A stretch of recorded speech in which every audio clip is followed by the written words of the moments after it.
Hi there everybody and welcome to this week's YouTube video. Today, as you may have been able to guess from the title, I'm going to go over my latest book haul from a Barnes & Noble trip, which was very special to me, and I'll go into more information as to why that was in just a moment. So if you're new here, then welcome. Please consider subscribing to my channel. I do all things book related, writing related, anything to do with the written word you can find here. So that's book reviews, writing tips and tricks, kind of writing journeys, book hauls, shelfies, all of the stuff is what I aim to do here and provide some fun content for you all to watch and wind down with or be inspired by, whatever it is that you're looking for from a video. You can like the video, let me know what you think about it in the comments as well. Just kind of help me get better at what I'm doing here. I have a blast with it and I'm always looking forward to improving and doing some more cool stuff and being more creative. So with all of that spiel out of the way, let me just, jump right in. Recently, for the past 2 weeks, obviously I've been releasing on a schedule just due to some recording I did ahead of time, which was really cool, and editing I was able to do. But my mom and my brother have been here in the US of A in Washington visiting me. And on that trip, obviously we did loads of stuff. If you're interested in seeing a vlog-like video of all the places we went, then just let me know. You can email me or leave me a comment and I can make one because I have so many photos, so many videos of that time. But one of the coolest parts was that I was able to show my mom Barnes & Noble, which is, as you can probably tell from my prior videos about bookshops and books, one of my favorite places that I love to visit here in the States. We have something similar with Waterstones in the UK, but the Barnes & Noble always kind of has felt a bit more like homey. Waterstones is very upmarket, I guess, if you were to put a label on it. So it's not quite the same vibe you get from going into a Barnes & Noble with the cute little cafe, the ones that do have them, which are fantastic, by the way, and kind of wandering around such an expansive space full of books. It's a different feeling, and I prefer Barnes & Noble for that very reason. So I was able to show her. We spent many hours there. We had coffee together, we had some pastries, and then we walked the entirety of that store, which is quite a big one. I'm not sure compared to others, but the one that I visited on the East Coast was smaller than the one that I've been able to visit here in Olympia, and I just love it there. And I was actually able to get my Barnes & Noble membership, and it's huge. So we had a fantastic time, and on that very trip, both of us got a lot of different items. I kind of was able to pick up a bunch of books that were on my to be read, or things that other people have told me about that they think I would really enjoy, book recommendations, stuff that I've wanted to read for a long time, and it was huge for me. So without any further ado, I will show you what I actually picked up. So it's a bit of a stack, and I'll just kind of go through it. So I think I've mentioned this on this channel like a million times, and I'm going to mention it a million more. The Throne of Glass series, it was huge for me. In 2020, I read all 7 books in like the span of a couple months, and it was basically my life for that time frame, and I absolutely adored it. So this is actually the prequel to Throne of Glass, and I didn't know it existed when I was picking up Throne of Glass. And then I only found out about midway through reading the series, and by that point I was invested in the plot that was being presented, so I didn't necessarily want to go back to read the prequel. But I saw this, and it was behind the counter. It was my last pickup of the day, and I couldn't say no, essentially. So Assassin's Blade, the general premise is it's a prequel to Throne of Glass. It follows the famed assassin, now I'm gonna butcher her name, Kelaena, I think is how it's pronounced, Kelaena Sardathane, and we kind of see how she became who she is in Throne of Glass. She's a very kind of cynical, hardened young woman. From all of her exploits of being an assassin under the hire of a very particular individual that kind of this will focus on, which I'm really excited about. That aside, it's also just a beautiful cover, and the spine is stunning, because obviously that's the thing with books. They can have beautiful cover art, but they're going to end up sideways. So I like to look at the spine art as well, which I'll let you all kind of drink in. And yeah, I was so happy with finding this there. And I also need to collect the rest of the series. There are 7 books of the actual Throne of Glass series that I need to collect and have on my bookshelves forevermore, because I love it so much. It means so much to me. And yeah, I'm really excited to read this. And let me know if you'd like me to do a review of this, if you'd be interested in hearing book reviews from me, because I would totally be able to do that. I can read a book and talk about it forever, so let me know in the comments. That's like another thing you guys can do for me. That'd be awesome. So I got this one. The second book I got is, The Silent Patient. And this is huge. So I've talked about it a bit on the channel, but one of my go-to genres is like a thriller, mystery, crime kind of novel. And this one came up from me checking out Goodreads and looking up some new kind of books that I'd be interested in.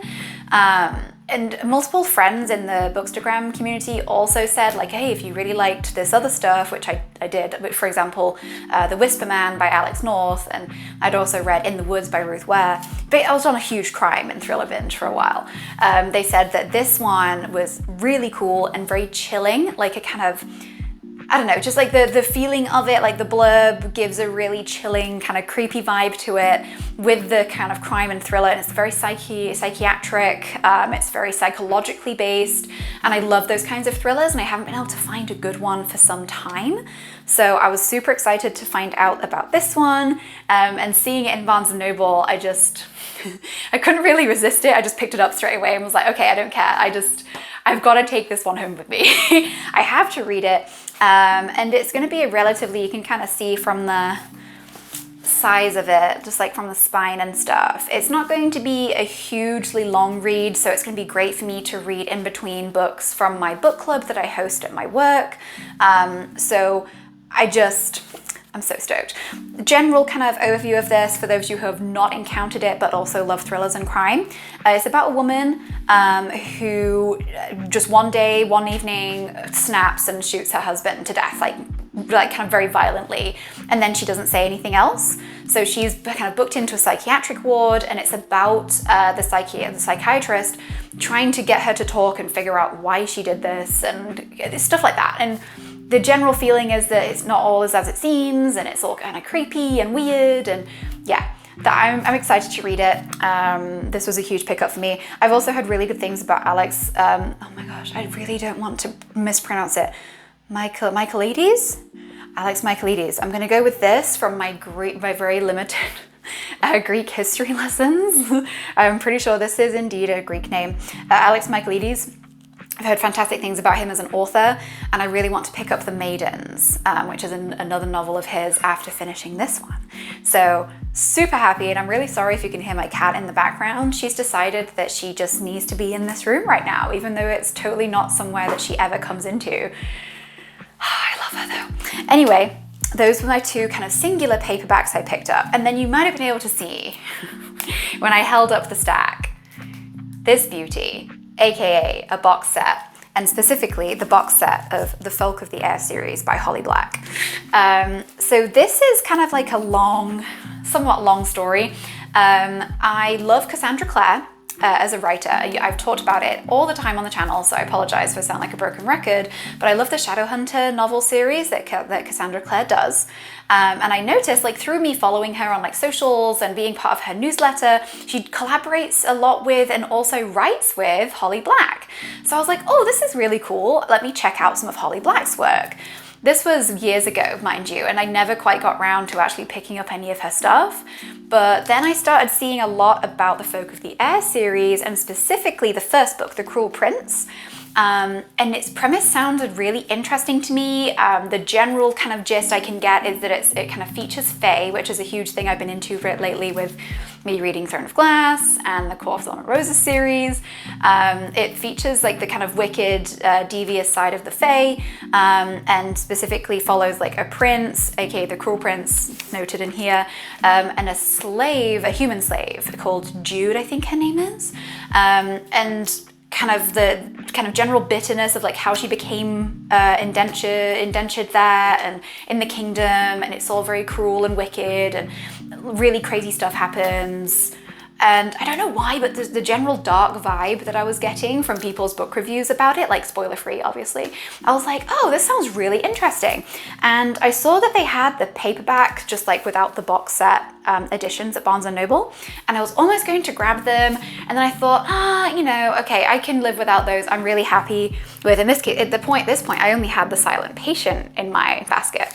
And then I walked further and found where, of course, very cleverly, Barnes & Noble put all of the the box sets that are super popular right now all together. And I saw it and I was like, okay, price-wise, this is a no-brainer, because each book, you know, individually is, you know, if I was to buy it that way, it would be way more expensive. And I was like, okay, it kind of feels rude not to. I've been given a sign by the bookish overlords of Barnes & Noble to actually just pick up the box set. Because what I understand and what I've heard from people is that after reading The Cruel Prince, taking a break is going to be a bad idea. So I was like, okay, cool, I'll just pick up the box set and then I don't have to worry about waiting for another book to come. I'll have everything here ready to go. And I'm super excited to get started. I don't know when I'm going to actually start reading this. These ones I think I can read in between my book club stuff because they're standalone as far as I've read the rest of Throne of Glass, so I don't need to like dedicate a lot of time after reading Assassin's Blade. I'll probably be sad because the characters are like huge for me. I just get very depressed about it. But in a nice way, you know, like the happy depressed of like, oh my gosh, I'm never really going to read about these characters again, even though I love them so much. That really doesn't sound like it's very happy depressed, but I'm sure you guys out there will understand what I mean. And I mean, yeah, I was super happy with my selection and like the Barnes & Noble selection and obviously my own selection. Plenty of reading material here. My mum really kind of kindly treated me and she's like, well, you know, this way you'll have plenty of reading material and it'll remind you of our trip here. And so it means a lot in so many ways beyond just a normal book haul. So thank you. I know that she's gonna be watching because she always does. She's very loyal like that. And I appreciate her so much. But also I definitely just, with the Barnes & Noble membership, it's an invitation for me to go back a lot and get all of the 10% off and 40% off hardbacks and oh my gosh, just so much stuff that I had previously not done. This is going to be huge for me. So you might get some more videos of me doing book hauls like this. Let me know in the comments if you enjoyed this kind of content, if you're into seeing book haul stuff, or if you like unboxings, or because I have multiple unboxing videos you can check out and I'll put them around the screen here for you now just to kind of remind you. But yeah, I was super excited about this trip. It meant a lot emotionally and, you know, just for like my book craving that is ever present when you read and collect books like I do. I had a fantastic time, and as I said, it's just going to mean so much that whenever I pick these up to read, I shall be reminded of this wonderful vacation, and I would be happy to share more information with you guys, like doing a vlog with all my photos. Just let me know if you'd like that, or whatever it is that you're kind of into right now. I'm totally all about kind of following my creative, what's the word? Following my creative thread. So if that's what you guys are into, I'd be totally happy to do that. And I hope that wherever you are in the world, whatever time it is, where you are, morning, kind of afternoon, evening, that you have a great day and all the rest of it. And I hope you find some great books to read, and I'll catch you soon.